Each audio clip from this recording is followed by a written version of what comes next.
So what is up guys, sa video na ito mapapanood nyo kung paano tayo gumagawa ng French crop mid-fade at paano solusyonan ang receding hairline. Magsisimula tayo syempre sa pagsisection ng buhok. Itong gumawa ko dito ng halos horseshoe section. So simula sa puyo papunta sa recession point niya o doon sa kanto ng hairline niya. Ngayon dito sa haircut na to, ihuhuli na natin yung top. Uunahin natin yung sides kasi mag-fade tayo. Tapos magdi-debulk na tayo gamit ang clipper over comb technique. Isa sa mga pinakamahalagang matutunan ng mga barbero. Sa clipper over comb technique, dito na natin pwede agad mabuo yung foundation ng gagawin nating fade at syempre sobrang laki ng matitipid natin na oras. Pero maraming technique, okay? Isa lang to sa mga technique na pwede mong gawin. Pwede naman talaga tayong mauna sa top. Pero sa sitwasyon ng buhok niya na to, at sa mood ko siguro, nung ginupitan ko yan, gusto kong maglaro, okay? So yan, nag-clipper over comb technique tayo, and then dito, 4 na muna. So gusto ko lang solidin talaga yung pinaka-base, yung pinaka-foundation ng gagawin nating fade, okay? So itong parte na to, ito yung tinatawag na parietal ridge, yung parte kung saan kumukurba yung ulo natin. Kung saan nagtatagpo yung sides at yung taas. Yan, kung mapapansin nyo talagang maigi kong binabawasan. Hindi ako nagmamadali. Hindi ko kailangan magmadali dahil kapag mas nagmamadali ako, feeling ko mas na hindi ko natatansya yung galaw. Mas wala akong control sa gupit. At siguro ganun ang kailangan din lalo na pag nagsisimula ka pa lang, take your time talaga. Hindi mo kailangang magmadali. Okay? Pero na lang kung nasa barbershop ka na kailangan nyo talagang mabilisan na galaw, dyan ka magmadali. At kung mapapansin nyo, ipa-fast forward ko ng ibang parte ng video na to, pero gusto kong makita nyo. Okay? Gusto ko siyang gawing as raw as possible para sa mga beginner na nanonood. So, kumbaga makita nyo kahit papaano kung paano yung buong proseso na ginawa ko dito sa video na to. Pero yung mga halos redundant na parte, syempre ipa-fast forward na natin yan para hindi na masyadong boring. So mapapansin nyo, number 4 guard pa lang talagang pinupulito ko na. Ilang ulit ko nang binabalik-balikan ng clipper ko. Yung clipper ko napaka-tiles niyan, pero gusto ko lang i-make sure na talagang pulido. Kasi kapag nagugupit ka, ang pinakapuhunan mo talaga ay yung patience at yung sipag mo. Kasi kahit naman puliduhin mo yan ng puliduhin, once na ma-master mo yung system mo na yan, hindi ka naman naabuti ng 1 oras, 2 oras sa paggugupit ng malinis Okay? 1 oras matagal na yun pagka nakabisado mo na yung ginagawa mo. Ang kailangan mo lang mabuild ay yung mata mo sa maayos na gupit at yung disiplina mo. At syempre, maging parte siya ng pagkatao mo. Kumbaga maging second nature mo kung paano gumupit ng maayos talaga. Okay? So ayan, nagsimula na tayo sa fading natin dito. Gumawa na ako ng guideline ko ng mid-fade, which is sa katapat ng kilay, okay? Sa gitna ng ulo, kumbaga. Sa gitna ng bungo man. Ngayon, bakit mid-fade yung pinagawa ni Sir? Sayang yung buhok niya, diba? So, papasok kasi siya ng training ng pagkapulis. So, kailangan maiksi yung gupitan. Pero ito nga, medyo mahaba-haba pa to. Pero since inalaw naman daw siya, edi ito na yung pinaka nagawa nating maiksi, diba? Kasi gusto niya ring matakpan yung receding hairline niya. So, diniskartehan na natin. Yan, tapos dito sa kabila, gumawa na rin ako ng guideline. Kahit anong trimmer gumagana guys. Kung ano ang meron kayo, kung wala kayong trimmer, may clipper kayo, pwede pa rin yan. Kung wala kayong clipper at trimmer, meron lang kayong gunting, pwede pa rin yan. Kung wala kayong gunting pero may blade kayo, pwede pa rin yan. Lahat pwede mong simulan, pwede kang magsimula. Okay? Tapos pagtapos ng trimmer, syempre shaver na para talagang pudpud. Okay, kumbaga balat na talaga yung makakapa natin sa ilalim. Tsaka para mas mag-pop yung blend. Mas maganda talaga yung fading kapag naka-shaver yung ilalim. Tsaka syempre quality, diba? Kumbaga lahat hanggang pinakahuling galaw talagang kailangan ilagay mo yung puso at talino mo dyan. Tapos dito, sinimulan ko na yung fading. Nag-close muna ako na lever. Then flick out lang na malaki. Zero guard yan, then open na lever, pero zero guard pa rin. Dito, ini-establish ko na yung first guideline ko. Ito, ang fading naman, marami kayong makikitang diskarte sa pag-fade. So, pwede nyong i-testing ang lahat. Itong sa akin, isang paraan lang din to kung paano mag-fade. Pero sobrang dami, as in bumabaha ng technique ng mga tutorial ng fading sa internet. So, kung ano yung gumagana sa inyo, testingin nyo lahat. Kasi ako ganun eh. Lahat talaga ng napanood ko, tinesting ko. So, kung ano yung pinakamadali sa akin, yun yung ginawa ko. Okay, ito yung parang pinaka ginagamit kong fading technique sa panahon ngayon. Okay, pero paiba-iba yan eh. Minsan may iba na naman akong technique na gustong gawin. Depende lang din sa mood ko. Ang pinakamahalaga din dyan, nakakapag-adjust ka. Kapag marami kang alam na technique, kaya mong mag-adjust kahit anong klase ng buhok, anong klase ng ulo. Okay, basta katagalan, ma-analyze mo din eh kung para saan yung ganitong technique. Okay, kung para saan yung ganitong technique. Ang pinakamahalaga, yung mata mo, yung eagle eye mo. Hindi, joke lang. Barber eye pala tawag doon. Okay, yung pangsipat mo ng mga dark spot, yun ang pinakamahalaga. Pero pagdating sa fading technique, walang maling technique. Meron lang better technique pero walang maling technique. Okay? Testingin mo lahat. Kung anong gumagana sa'yo, yun ang gawin mo. So, itong napapanood mo sa akin, ginagawa ko dito, mag-fade up muna ako. Then, tsaka ako mag-fade down kapag i-blend ko na yung mga nakikita kong linya. Okay? Sa fading, yun lang ang gagawin mo. Gagawa ka ng guideline and then i-blend mo yung guideline. Okay? So, sa akin, pag nag-fade up ako, close to open, then after nun, open to close na. 'Di ba kagaya ngayon 1.5 na kasi bine-blend ko na yung 0 tsaka yung 1 na ginawa ko pa fade up. Ngayon fading down na ako. Nilalaro ko na yung lever. Sisimula ako sa open, then nag-halfway ako, and then nagko-close lever ako. Ang pinakamahalaga diyan, nakikita mo yung dark spot na ibine-blend mo. Minsan kasi ginagawa mo lang siya pero hindi mo alam kung saan mo pinapatama. So wala yun, hindi counted yun. Sa pag-fade, kailangan yung buong focus mo, yung paningin mo, andoon talaga sa ginagawa mo. Hindi mo siya ginagawa dahil lang yun yung nakita mo sa tutorial. Kailangan may rason kung bakit mo ginagawa yung moves na yun para hindi sayang. Minsan doon tayo tumatagal. Tsaka yung mata natin napapagod yan. So kapag tingin mo okay na yung blend, tignan mo sa salamin. Iharap mo sa salamin yung fade mo. Kapag may nakita ka pang guhit, hindi nagsisinungaling ang salamin, i-blend mo siya ulit. So, ganun lang yan, okay? And hindi ko na masyadong tinuro tong fading technique na to. Lagi nyo tong makikita. Sa lahat ng tutorial ko, lagi nyong makikita tong fading technique na ginagawa ko. Ganito lang ng ganito palagi. Okay? At bumabaha ng technique sa YouTube. Kahit saan sa IG, bumabaha ng fading technique. So, gawin nyo lahat, testingin nyo lahat. Huwag nyong isara yung sarili nyo sa isang technique lang. Hindi porket idol nyo sa ganito, fading technique niya na yung gagayahin nyo. Okay, halimbawa, sila Rudian Toko, sobrang grabe sila mag-fade, diba? Pero hindi gagana sa'yo yung technique niya kasi masyadong matagal. So, nasa sa'yo pa rin yun. Okay, yung akin kasi, kailangan ko maging efficient. So, kailangan magawa ko ng malinis yung gupit, pero hindi naman sobrang tagal. Okay, pero matagal ako maggupit. Inaabot talaga ako 1 oras sa paggugupit. Syempre, kasama na yung shampoo doon, pati styling. Okay, pero siguro kung gupit lang talaga, tapos styling, baka 35 minutes, ganun, tapos na siya. Pero, katagalan, wag nyong isipin muna yung oras, lalo na pag baguhan ka pa lang, wag mong isipin ang oras. Isipin mo kung paano mo mapaganda yung gupit kasi kusa na lang susunod yung bilis. Pinakamahirap gawin kapag nakasanayan mo ng pangit yung gawa mo, kahit anong gawin mo, pangit na talaga yun. Pero kapag nakasanayan mong maganda yung gawa mo, kahit magmadali ka, imposibleng pangit yung kalabasan ng gawa mo kasi yung mata mo magiging perfectionist siya. So, ganun lang yan. Kailangan mong i-train ang barber eye mo na makakita ng maayos na gupit. Okay, tumingin ka ng mga inspiration sa internet, sa IG, i-follow mo lahat. Pag may nakita kang malupit na gupit, testingin mo talaga siyang ma-achieve. Okay? Hindi rason na ganito, bako ang ulo. Hindi rason na lubog-lubog ang ulo. Nabe-blend lahat yan. Okay?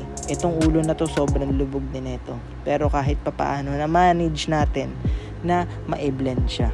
Tiyagaan talaga ang fading, guys. Kung gusto nyo na malinis ang fade na magawa nyo, Hindi kasi lahat ng ulo madaling i-fade eh. So may mahirap i-fade na ulo, at kapag mahirap i-fade ang ulo, kailangan yung mag-take ng time. Okay? Ngayon, kung gusto nyo talagang sukiin si client, talagang mag-take time kayo sa kanya. Kasi kung hindi chinatsaga ng ibang barbero yung ulo niya at chinaga mo yung ulo niya, matik yun. Sa'yo na siya babalik-balik. Kasi nga, nagustuhan niya yung gupit mo. O, game drop yan.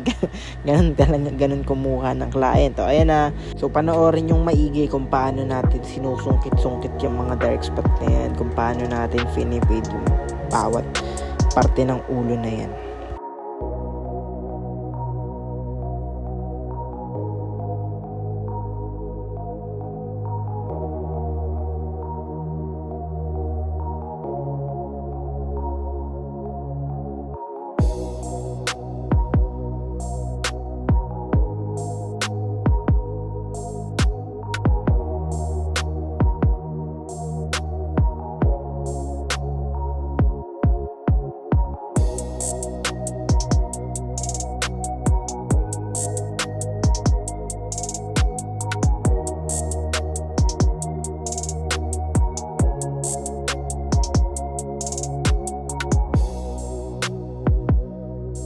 Isa pa, napakahalaga ng paggamit ng corner blade. Kung mapapansin nyo, corner blade ang ginagamit ko, lalo na kapag nagbe-blend na tayo, kapag nililinis na natin yung blending natin.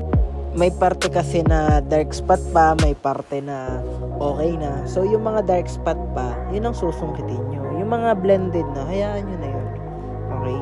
Ang pinaka-importante lang naman dyan is mapantay nyo yung blend. Tsaka kung nahihirapan ka mag-fade, lagi mong iisipin na mahirap talaga yan sa una. Okay? Kailangan mo lang ulit-ulitin. Yan ang mastery. Kailangan nyo siyang ma-master. Kailangan nyo siyang gawin ng, sabihin natin, 1,000 beses bago nyo siya talagang magawa ng, sabihin natin, masasabi natin pulido talaga man. So, repetition lang. Repetition. Ayusin nyo lang ng ayusin. Imposibleng hindi nyo ma-perfect yan. Dito na tayo sa likuran. So, yan lang. Close to open. Then, open. Tapos, kalmahan nyo lang. Kahit naman hindi nyo masyadong madaliin eh. Or kahit medyo mas mabagal pa. Ang importante, talagang angkop yung bawat galaw nyo. Baga wala kayong tapon na galaw. Hindi kayo pa ulit-ulit. Hindi kayo pa balik-balik. Okay? Pero okay lang naman yun. I mean, lalo na kapag dinidetalyahan mo na. Pero mas maganda na efficient lang yung galaw mo. Ayan, tapos dito number 1 guard, close na tayo. Then open. Syempre pagka halos blended na nga pwede na yan eh. Biro lang. Syempre i-blend natin ng maigi yan. 0.5, yan ang pinakamahalagang guard. 0.5 guys. Okay? Kung wala pa rin kayong 0.5 ngayon 2025, ewan ko na lang. Tsaka madalas dito sa likuran na parte, lalo na sa mga buhok na kagaya sa atin, Asian hair, talagang iba ang density or iba yung kapal ng tubo sa likuran parte. Kaya madalas, mas mahirap i-blend, mas matagal i-blend. So, mas aggressive ang approach mo dito. Mas aggressive ang pag-flick out motion mo. I mean, hindi pag-flick out. Yung hagod mo, as in talagang dapat mas agresibo, mas mabilis, mas talagang paulit-ulit or mas mataas, kahit mas mataas pa kasi iba yung density niyan. Kumbaga mas dark talaga palagi yung area na yan. So kailangan mas hindi yung technique na gagamitin mo sa side, sa bawat side, ibang approach siya pagdating sa likuran. Okay? Kaya madalas nangyayari sa fading natin parang ipon-ipon dun, di ba? Parang darks pa ay nagiging lang siya black and white kasi nga sobrang kapal ng tubo ng buhok dun. So, kailangan mas gumamit kayo dun ng mas malalawak na guidelines. Okay? Ngayon, dumako na tayo sa taas kung saan hinihintay nating lahat. Di ba? Dito napakadali lang nito. Ang gagawin nyo lang dito, ay hindi pala ito masyadong madali. Lalo na kapag may mga ganito. May mga receding hairline. Okay? So, dito, kumukuha ako ng manipis na section, then gumagawa na ako ng guhit, okay, or yung guideline ko na length dito sa bangs. pinakamahalaga yung tension ha.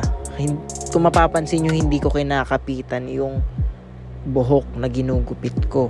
Kasi nahihila natin yung anet. Once na mag-bounce back yan, mas maikli. So, mas okay, no tension talaga. At mahalaga na matalas ang gunting nyo. Kahit naman mumurahin lang, yung gunting ko na to, tig 400 lang, pero sobrang talas niya. Kung tatanungin nyo kung saan ko siya nabili, hindi ko na mahanap kung saan. Nag-sold out na siya. Tsambahan ko lang tong pipe na peke na to, pero napakatalas niya. Diba? Kailangan lang talagang ipahasa madalas para, diba? So, napakahalaga na matalas ang gunting nyo, lalo na pag magpi-precision cutting kayo, para hindi sumasakit yung mga thumb nyo at madaling ipang-chop.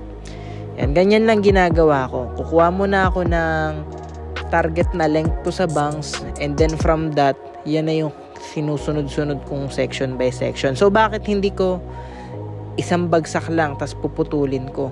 Wala tayong control dun. Okay? So, pwedeng mas umangat yun or pwedeng mas mahaba yun. 'Di ba? Kasi sobrang kapal nun eh. So, ito, gusto ko mas may control ako. Kasi ganun din eh, kapag minadali mo siya, like pwede naman nating ibagsak siya ng agaran ganyan. Tapos, kapag nagkamali ka, kapag hindi mo natansya dahil nagmadali ka, anong gagawin mo? Magsasorry ka, 'di ba? So, mas maganda na kontrolado natin yung gupit. Okay, kumbaga lahat ng ginagawa mo sa paggugupit ay intentional. Okay, hindi lang dahil nagmamadali ka or what. Kailangan, kung ano ang kailangan, yun ang gagawin mo lang. Okay, so yan, nagawa na natin yung length, nakuha na natin yung length na gusto natin. Iko-connect na lang natin siya sa sides at sa ibang parte ng ulo. Tapos yan, yung mga excess na length, tatanggalin na rin natin. Then mamaya, aayusin natin yung layering niya sa top.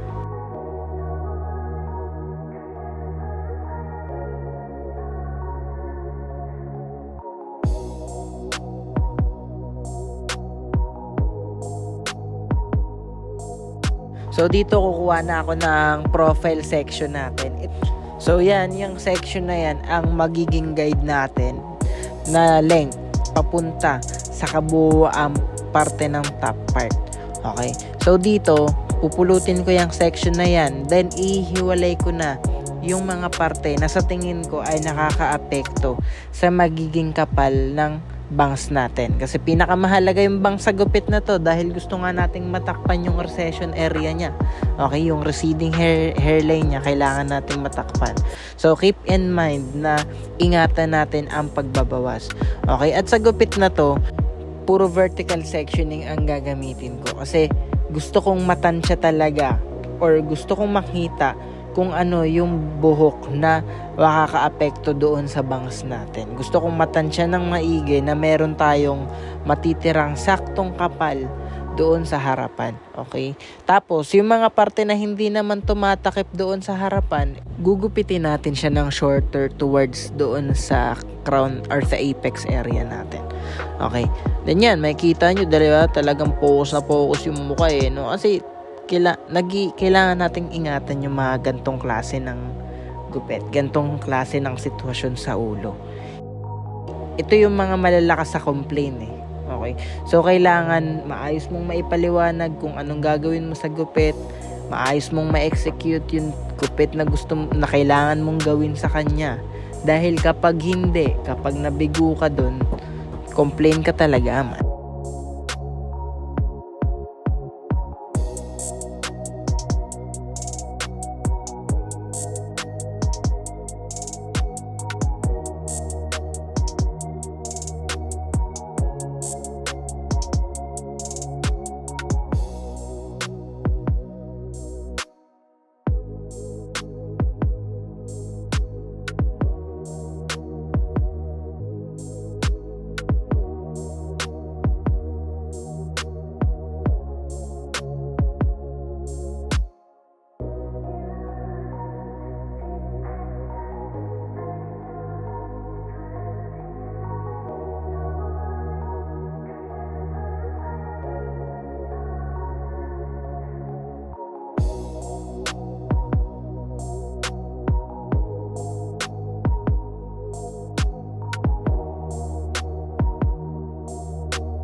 dumako naman tayo sa pagla-line up. So, hindi ko na record yung pinaka simula nito kasi hindi ko nakita. Akala ko naka-record eh.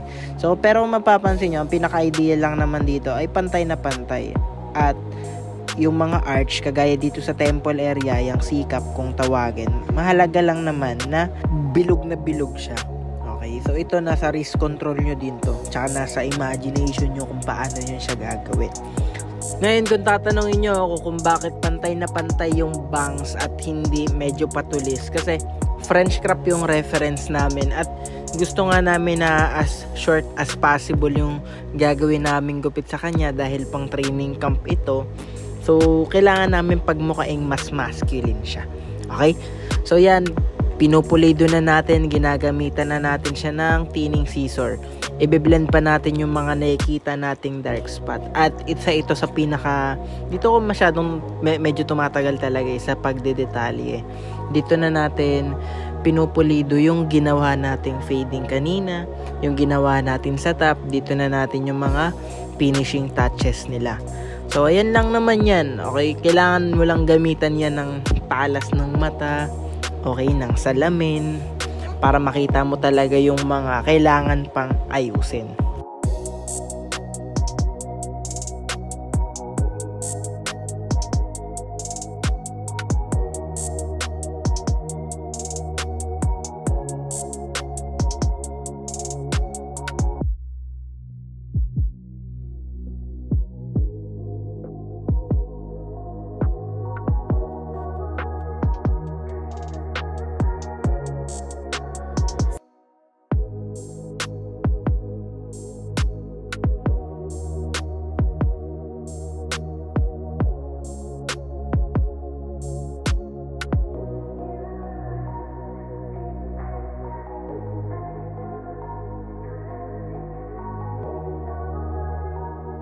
Okay, so dito na matatapos itong video tutorial na to.